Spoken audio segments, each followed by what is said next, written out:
میں بڑے ادب سے یہ کہنا چاہتا ہوں, یہ جو نئی امریکن انتظامیہ آ رہی ہے, کوئی نہیں انٹرسٹ نہیں ہے عمران خان کے ساتھ. ان کا انٹرسٹ وہی ہے جو امریکی استعمار کا انٹرسٹ ہے, کہ پاکستان کا ایٹامک پروگرام, پاکستان کا بیلسٹک میزائل پروگرام, اور پاکستان ایک انٹیکٹ ریاست کے طور پہ. کیونکہ ہمیں شاید اپنی طاقت کا اندازہ نہیں ہے, لیکن ہمارے دشمن کو ہماری طاقت کا اندازہ ہے. تو جب آپ کے ارد گرد گھیرا ڈالا جا رہا ہو, آپ کو گھیرا پڑتا نظر آ رہا ہو, آپ آنکھیں بند کر سکتے ہیں؟ آپ خاموش رہ سکتے ہیں؟ آپ کیا رات کو سو سکتے ہیں آرام سے؟ جو اہل دل اور اہل درد ہیں وہ بات نہیں کریں گے, وہ سوچیں گے نہیں, وہ راستہ نہیں ڈھونڈیں گے.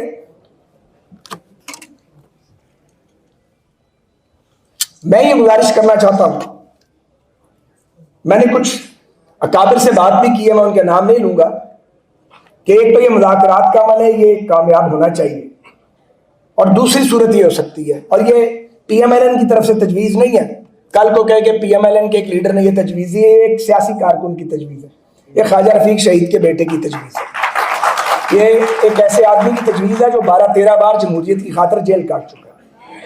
تو میں آپ سے یہ گزارش کرنا چاہتا ہوں کہ کچھ اکابر سر جوڑیں جو حکومت کا حصہ نہیں ہے اور جو پی ٹی آئی کے الائز نہیں ہے, مگر وہ میٹر کرتے ہیں پاکستان کی سیاست میں.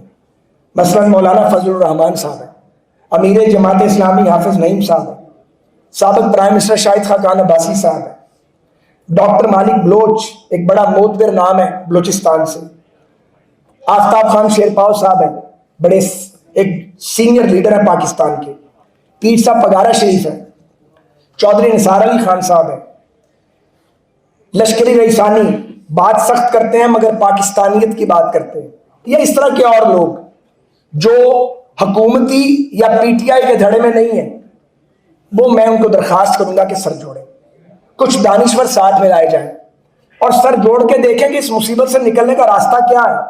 یہ جو ہم گتھم گتھا ہو گئے ہیں ایک دوسرے کے ساتھ, وہ گالی گلوچ ہو رہی ہے جناب, ریاستی اداروں کی تحقیر کی جا رہی ہے, ان کو رسوا اور بدنام کرنے کی کوشش کی جا رہی ہے, پھر کاؤنٹر فائر آ رہا ہے اس کے اوپر, اور سمجھ نہیں آ رہی کہ سچا کون ہے اور جھوٹا کون ہے, خلط ملط اور گڈمڈ ہو گیا سارا کچھ.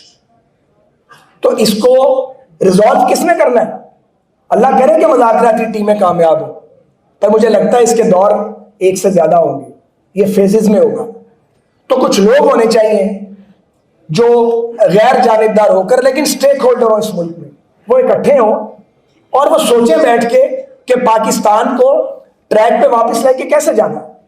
اگر ایسا نہیں کیا گیا تو نقصان زیادہ ہو جائے گا. سلمان صاحب جیل گئے تو جیل میں ہمیں تو جنرل قمر جاوید باجوہ نے اور چیف جسٹس سابق ثاقب نثار صاحب نے انہوں نے ڈالا تھا, پھر عمران خان صاحب نے اس کی ایکسٹینشن کروائی, پھر جج بھی شامل تھے اور جرنیل بھی شامل تھے, تو وہ ایک بڑی بلیسنگ تھی ہمارے لیے. تو میں گزارش کر رہا تھا کہ پچھلے سال جب یہ برسی کی تقریب دسمبر میں ہوتی ہے, آپ کو پتا ہے دسمبر کا مہینہ ہے, 8 فروری کو الیکشن تھا, تو میں کافی کنفیوژن میں تھا.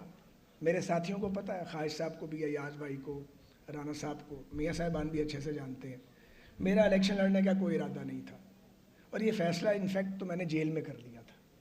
فیصلہ کیوں کیا میں نے؟ میرے تو رگو پے میں خون میں پالیٹکس ہے, میرے تو مطلب میں سیاست کے بغیر رہ ہی نہیں سکتا. وہ مجھے بڑا ٹائم مل گیا, جو میرے ساتھیوں کو بھی ٹائم ملا ہے بڑا, انہوں نے بھی جیلیں کاٹی ہیں, خواجہ صاحب نے, رانا ثناء اللہ صاحب نے, مجھے ذرا 1.5 سال مل گیا, اور سلمان صاحب بھی ساتھ تھے. سوچنے کا بڑا موقع ملا. میں اس نتیجے پہ پہنچ چکا ہوں کہ پاکستان ریموٹ کنٹرول جمہوریت سے آگے نہیں بڑھ سکتا. بالکل کیٹاگوریکلی میں آپ کو بتانا چاہتا ہوں. میں 10 سال کا تھا جب اس کام میں آیا تھا, اب 62 کا ہوں. مجھے 50 سال بعد یہ کہنے کا حق ہے سیاست کے بارے میں, مسلسل سیاست کرنے کے بعد, کہ یہ سیاست کدھر جا رہی ہے. تو سیاست کی سمت درست نہیں ہے, اور ملک ریموٹ کنٹرول ڈیموکریسی سے نہیں چل سکتا. اچھا, سمجھا یہ جاتا ہے کہ ریموٹ کنٹرول ڈیموکریسی کی صرف ایک قسم ہے, اور وہ فوجی کنٹرول ہے. ایسا نہیں ہے. ریموٹ کنٹرول ڈیموکریسی کی 3 قسمیں ہیں. ایک تو وہ ہے جو فوجی کنٹرول ہے, وہ تو ہے ہی ہے. ایک ہے جب لیڈرشپ بادشاہ بن جاتی ہے اور بادشاہ سلامت کے ہاتھ میں ریموٹ کنٹرول ہوتا ہے، وہ بھی جمہوریت، میں اسے جمہوریت نہیں مانتا، وہ زرد جمہوریت ہے، میں نہیں مانتا۔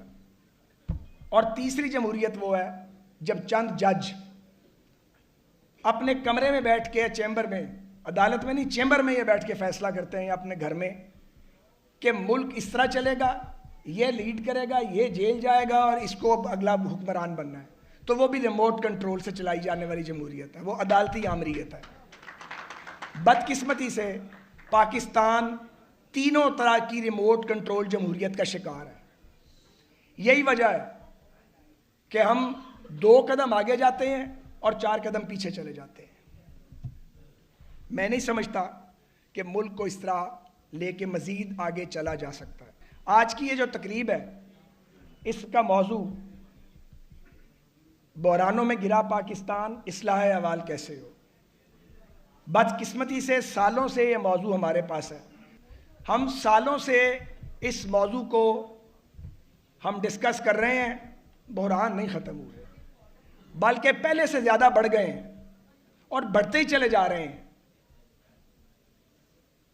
مجھے یہ بات سمجھ نہیں آتی کہ 23 – 23.5 کروڑ کا ملک، ایک نیوکلیئر پاور، ایک الحمدللہ طاقتور فوج کا حامل ملک، دنیا کا شاید 7واں بڑا ملک آبادی کے لحاظ سے، جو طاقتور ہمسایوں میں گھرا ہوا ہے، وہ کیسے آپس کی دھینگا مشتی اور روز روز کے تجربات سے چل سکتا ہے۔ جو آتا وہ کہتا میں اکلے کول ہوں، اور وہ کہتا کہ ملک میری مرضی سے چلے گا، یعنی ملک آپ کی مرضی سے چلے گا، ملک لوگوں کی مرضی سے نہیں چلے گا، تو کیسے چلے گا پھر؟ اسی لیے ہم آگے جاتے ہیں اور پیچھے چلے جاتے ہیں۔ ہم نے سارے دور دیکھ لیے، اب کوئی پردہ تو باقی رہا نہیں ہے۔ یقین کریں کسی کا کوئی پردہ باقی نہیں رہا، سارے پردے اٹھ چکے ہیں، سب کو دیکھا ہے، قریب سے دیکھ لیا ہے۔ میں بڑے ادب سے یہ عرض کرنا چاہتا ہوں کہ اگر یہ حالات رہے تو بہت سے لوگ جو ریلیونٹ ہیں وہ ارریلیونٹ ہو جائیں گے۔ مجھے افسوس سے کہنا پڑتا ہے کہ اگر یہ چند سال اور چلا تو نئی حقیقتیں جنم لے گی، پہلی حقیقتوں کا پتہ بھی نہیں چلے گا کدھر چلی گئی ہیں۔ اس وقت سے بچیں اور ملک کو محفوظ کرنے کی صحیح کی جائے۔ 2008 سے 2017 تک، 18 تک نہیں بات آئی، 2008 سے 13 اور 13 کے بعد 18 کا تو الیکشن خراب کر دیا تھا، 8 اور 13 کے 2 الیکشن تھے جو ٹھیک ہوئے۔ 2 بڑی جماعتوں نے متعدد غلطیاں کی، میری جماعت نے بھی کی، پیپلز پارٹی نے بھی کی، سمجھ گئے، مساق جمہوریت کر لیا۔ ہماری بدقسمتی کہ بے نظیر بھٹو کی شہادت ہوئی اور وہ بیلنس خراب ہو گیا۔ عمران خان صاحب سے جو میرا اختلاف ہے وہ یہ نہیں ہے کہ میرا ان کا الیکشن ہوتا ہے یا انہوں نے مجھے جیل میں ڈالا تھا، جیل میں انہوں نے نہیں ڈالا تھا، جیل میں ڈالا تھا جنرل قمر جاوید باجوہ صاحب نے اور چیف جسٹس ثاقب نثار صاحب نے۔ ان کا نام لیا ہی نہیں جاتا۔ ان کا نام لیا جانا چاہیے یا نہیں لیا جانا چاہیے؟ ان کا نام لیا جانا چاہیے۔ یہ نہیں ہو سکتا سیاستدان رگڑا کھاتا رہے گا اور فوج کا سابق سربراہ سارا کچھ کر کے تو وہ گولف کھیلے گا، اور تو ہم کچھ کر نہیں سکتے لیکن ذکر ضرور کریں گے۔ میری بھی نیاز مندی ہے قمر جاوید باجوہ صاحب سے بڑی دیرینہ، لیکن سچ یہی ہے کہ آج جہاں ہم کھڑے ہیں اس میں عمران خان صاحب، ثاقب نثار صاحب، قمر جاوید باجوہ صاحب، ان کے ساتھی ججوں، جرنیلوں اور سیاستدانوں کا حصہ پورے کا پورا ہے، جنہوں نے مساق جمہوریت کو الٹا کے رکھ دیا، ٹھہر جائیں، الٹا کے رکھ دیا اور ملک کی سمت بدل ڈالی۔ سمت بدل گئی ملک کی، سول سپیس برائے نام رہ گئی۔ آج پی ٹی آئی کے بعد دوست ڈیمانڈ کرتے ہیں کہ جی آپ ہمارے حق میں بات نہیں کرتے۔ یار ہم حق میں بات کرنے کے لیے تیار ہیں، آپ اپنی غلطی تو مانیں نا۔ آپ اپنی غلطی تو مانتے کوئی نہیں ہے، آپ اسی فاشسٹ سوچ کے ساتھ آپ پھر آنا چاہتے ہیں، تو فاشزم تو قبول نہیں ہے کسی کا بھی ہو۔ وہ عدالتی ہو, عسکری ہو یا سیاسی ہو. فاشزم تو فاشزم ہے. تو یہ جو آج حالات جہاں پہنچ گئے ہیں, ملک تو ٹھیک سمت پہ چل پڑا تھا. اگر آپ کے لیڈر ایک اقتدار کے لیے اس ڈس آرڈر کو کریٹ نہ کرتے تو ملک میں جمہوریت چل پڑی تھی. ہم نے تو پیپلز پارٹی کی حکومت نہیں گرائی لانگ مارچ کر کے. پیپلز پارٹی نے ہماری حکومت نہیں گرائی لانگ مارچ کر کے. آپ کو شوق تھا کہ یہ سارے چور ہیں اور میں صوفی ہوں, آپ آ جائیں بھائی جان. میں نے اس وقت بھی کہا تھا آپ ہمیں غیر فطری طریقے سے نکال رہے ہیں, آپ بھی اسی راستے سے جائیں گے. میں اس وقت بھی آپ کو کہہ رہا تھا, لیکن نکار خانے میں طوطی کی آواز کون سنتا ہے؟ نکار خانے میں طوطی کی آواز تب بھی کوئی نہیں سنتا تھا اور اب بھی کوئی نہیں سنتا. اس کی وجہ کیا ہے؟ راستہ کیوں نکلنا چاہیے؟ راستہ اس لیے نہیں نکلنا کہ کون وزیر اعظم ہے اور آئندہ کس کو وزیر اعظم بننا ہے. یہ چھوٹی چیزیں ہیں.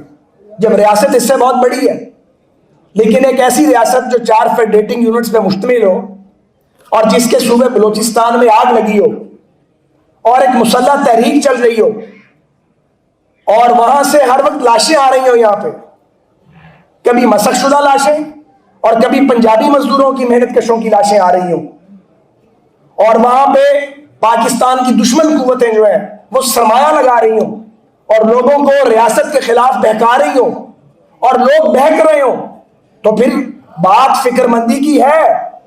پھر ہم پنجاب کے دھڑکتے دل لاہور میں کھڑے ہو کر بلوچستان کی بات تو ضرور کریں گے اور یہ پیغام دیں گے پنجابیوں کی جانب سے کہ ہم آپ سے لا تعلق نہیں ہیں, ہم آپ کے بارے میں کنسرنڈ ہیں.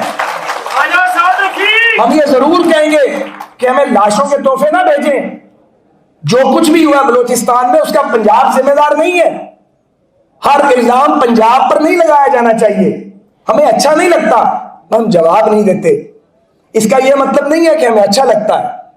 تو بلوچستان جو ہے وہاں پہ آگ لگی ہوئی ہے بلوچ بیلٹ کے اندر, کیا یہ نظر نہیں آ رہا؟ اس کو ریزالو کرنے کا طریقہ صرف طاقت نہیں ہے. جہاں طاقت استعمال کرنی ہے وہاں طاقت استعمال کریں, جہاں بات کرنی ہے وہاں بات کریں. لیکن اگر بات نہیں کی جائے گی تو ہم مطمئن نہیں ہوں گے. ہمارا پاکستان ہے, ہمارے بڑوں نے خون دے کر ہجرت کر کے اپنا سب کچھ لٹا کے یہ ملک بنایا ہے. جب یہ چمن لٹے گا ہمیں تکلیف ہوگی, ہم کسی بھی جماعت میں ہوں گے, مگر ہمیں تکلیف ہوگی, ہمیں درد اٹھے گا, ہمیں درد اٹھتا ہے. ہم پریشان ہیں بلوچستان کے حالات پہ. پارا چنار میں جو ہو رہا ہے, جو لڑائی چل رہی ہے, یہ نہیں ہے کہ لاہور کے لوگ یا پنجاب کے لوگ اس سے زیادہ تعلق ہے. اگر راستے بند ہیں وہاں وہ سنجیدگی نظر نہیں آ رہی. سنجیدگی نظر آنی چاہیے, صوبائی حکومت کی بھی مرکزی حکومت کی بھی. وہ سنجیدگی کیوں نہیں ہے؟ اگر وہ ہے تو ہمیں نظر کیوں نہیں آ رہی؟ وہ کیوں دہک رہا ہے خیبر پختونخوا؟ آج آزاد کشمیر کے اندر تاجروں کے نام پہ ایک ایکشن کمیٹی بنا کے لوگ نکلتے ہیں اور ریاست جو ہے وہ گھٹنے ٹیک دیتی ہے. تو سوالیہ نشان تو ہے نا پھر اس پر. اس پہ سوال تو کیے جائیں گے کہ اگر اس طرح لوگ جتھے بنا کے نکلیں گے تو کس کس کی بات آپ مانیں گے؟ اگر وہاں کوہالہ کے پل کو روکا گیا, بلاک کیا گیا ہے, علامتی طور پہ کیا گیا ہے, یا پاکستان کا جھنڈا یا قائد اعظم کی تصویر اتاری گئی ہے, تو ہم کنسرن ہیں اس سے. یہ کیسے ہو گیا؟ یہ ایک رات میں تو نہیں ہوا ہوگا. ان کے دل پاکستان کے ساتھ دھڑکتے ہیں. تو پھر اس بار کیا ہوا ایسا؟ ایک حلقے کے لیڈر کو وزیر اعظم بنا ہوا وہاں بیٹھ کے, جب ہم نے یہ کہا تھا کہ یہ کام نہ ہو, ہم نے مشورہ دیا تھا, لیکن کوئی مشورہ سنے تو صحیح. یہ ہم ڈرائنگ روم میں بند ہو کے آہوازاری کتنی دیر کریں گے؟ ہمیں بات کرنی پڑے گی. کون بات کرے گا؟ میں اسی لیے حکومت کا حصہ نہیں ہوں, میں آپ کو بتا رہا ہوں, میرے ساتھیوں کو پتا اس بات کا. میں بالکل اپنی پارٹی کے اندر ہوں, لیکن جہاں خرابی ہوگی اور چپ نہیں رہا جا سکتا. اس پہ بات کرنی پڑے گی, اس پہ سوال کرنا پڑے گا, اس کا راستہ تلاش کرنا پڑے گا.